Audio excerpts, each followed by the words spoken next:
Hindi na bago para sa mga opisyal ng gobyerno ang mabiktima ng karahasang sangkot ang NPA. Tila nakaangkla lamang ito sa pangunahing layunin nilang patalsikin ang pambansang pamahalaan at lumikha ng revolusyonaryong pamamalakad sa pamamagitan ng malagirilyang estilo ng pakikipaglaban. Mula 1969, taong naitatag ang Communist Party of the Philippines, hindi bababa sa 40,000 buhay ang kinitil dulot ng sigalot sa pagitan nila at ng pamahalaan. At bukod sa mga puwersa ng kasundaluhan at kapulisan, malaking porsyento rin nito ang kawani ng gobyerno, gaya na lamang ni Mayor Dario Otaza. Tiyak na di malilimutan ng dating municipal administrator ni Mayor Otaza ang nilikha nitong legasiya sa bayan ng Loreto. Ngunit 6 na buwan pa lamang ang nakalilipas mula nang masawi ang alkalde, panibagong dagok ang kinailang harapin ni Ayan. Likas na sa pamilya Bahade ang pumasok sa serbisyo publiko. Maliban kay Ayan, una nang nagsilbi sa iba't ibang posisyon sa gobyerno ang kanyang ina na si Josefina Bahade, o mas kilala bilang Nanay Niknik. She was formerly the PSWD, Provincial Social Welfare Development Officer of the province of Agusan del Sur since 1996 until 2011. Tapos noong 2011, she was appointed by Governor Eddie Bong Plaza as the PCSMO or Provincial Correctional and Security Management Officer. Maliban sa pagiging tagapamahala sa Agusan del Sur Provincial Jail, tinalaga rin bilang Chief Peace Negotiator ng probinsya si Josefina. Lahat ng mga na kinikidnap na mga pulis, sundalo, sibilyan dito sa Agusan at sa mga neighboring provinces, pag may mga ganyang issue with the NPA group, si nanay talaga yung pumupunta ng bundok. Kung may gusto mag-surrender ng mga NPA, siya po yung namin, yung parang in-between. Siyang taga-contact between the government and doon sa kabila. Sa pagkakatalaga bilang peace negotiator ng probinsya, kabi-kabilang negosasyon ang kanyang napagtagumpayan sa mga rebelde at nagtatago sa batas. Isa sa mga hindi malilimutang negosasyong pinangunahan ni Nanay Niknik ay ang naganap na hostage taking sa hindi bababa sa 70 sibilyan sa Barangay San Martin sa bayan ng Prosperidad. December 10, 2009, nang lumika ng ingay ang pangingidnap ng grupo sa isang nagngangalang Ondo Perez sa mga residente ng Purok 5 sa sitio New Maasin. Dakong alas 6 ng umaga nang pinagtipon-tipon ng kanilang grupo ang lahat ng residente ng nasabing sitio sa isang social hall kung saan mayroon silang mahalagang anunsyo. Bata, matanda, kababaihan at kalalakihan, nagawa nilang makumbinsing lumahok sa pagtitipon. Nang maabot ang inaasang bilang ng residente na nasa loob ng hall, tsaka sila nagdeklara ng hostage. Nagpasalamat mi para mahimuon na mo hostage!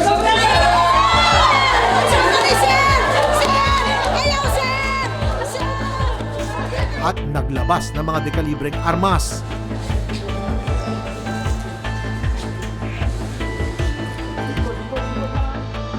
Agad na dinala ang mga bihag sa masukal na bahagi ng Barangay San Martin.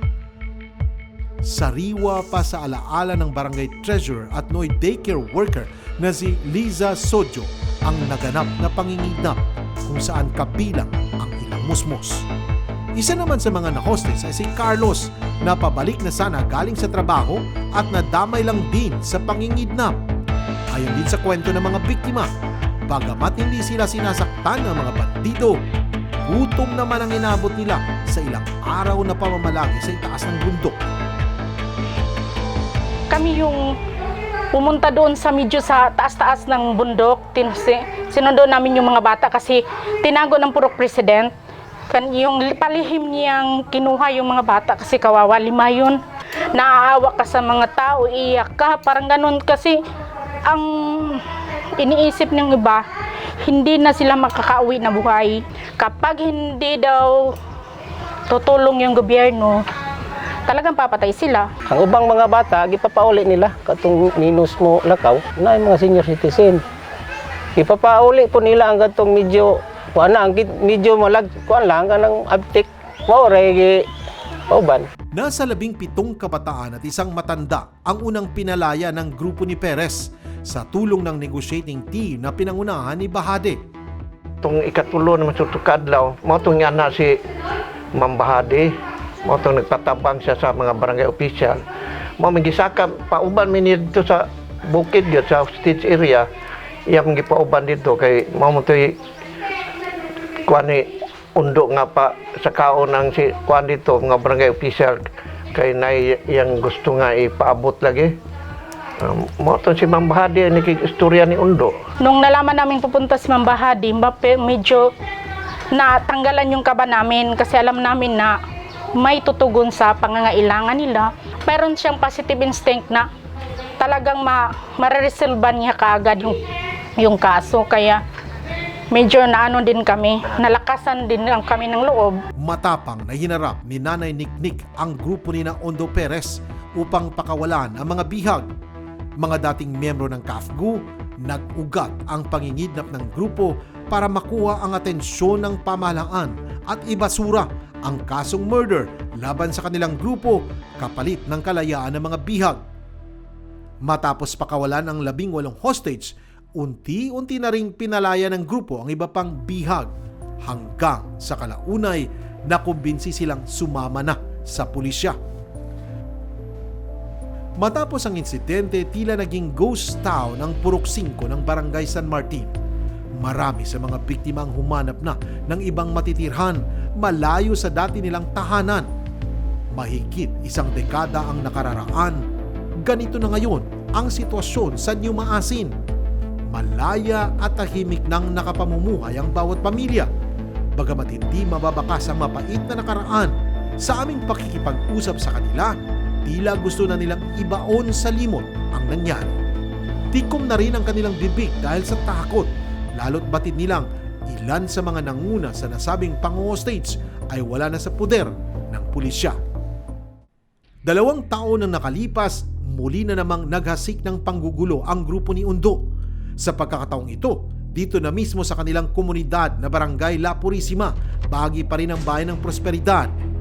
April 1, 2011, pasado alas 4 ng hapon, katatapos lamang noon ang aktibidad ng mga guro sa Purok 7, Sitio Balete, nang biglang lumusob ang mga kaanak ni Ondo Perez at pinagdadakip ang 14 na guro at estudyante. Sigaw ng grupo, palayain ang kanilang kaanak na si Ondo Perez na nakapiit sa kulungan sa salang kidnapping at multiple murder. Gaya ng unang pang-hostage, maagap ding umaksyon si Ginang Bahade para makipagnegosasyon sa armadong grupo. Pumunta dito sir si Ma'am Niknik Bahade, yung nag-negotiate sa kanila para mapalaya nila yung mga teacher. Matapos ang ilang araw na pakikipagdialogo, pinalaya ng grupo ang mga bihag ng guro kapalit ng pangakong sisiguruhin ang maayos na pagtrato kay Undo. Ikinalugod naman ng palasyo ang mapayapang negosasyon ng provincial government sa mga hostage takers. Successfully nakuha yung mga hostage ng NPA, pinarangalan si nanay doon. Pinapunta kami sa Krame, nag-pass and review yung PNP in honor to her and Governor Eddie Bong Plaza for the successful negotiations. Matapos ang higit 30 taong paglilingkod sa gobyerno, nagretiro na si Nanay Niknik bilang provincial jail warden at sinulit ang pagkakataong makasama ang pamilya.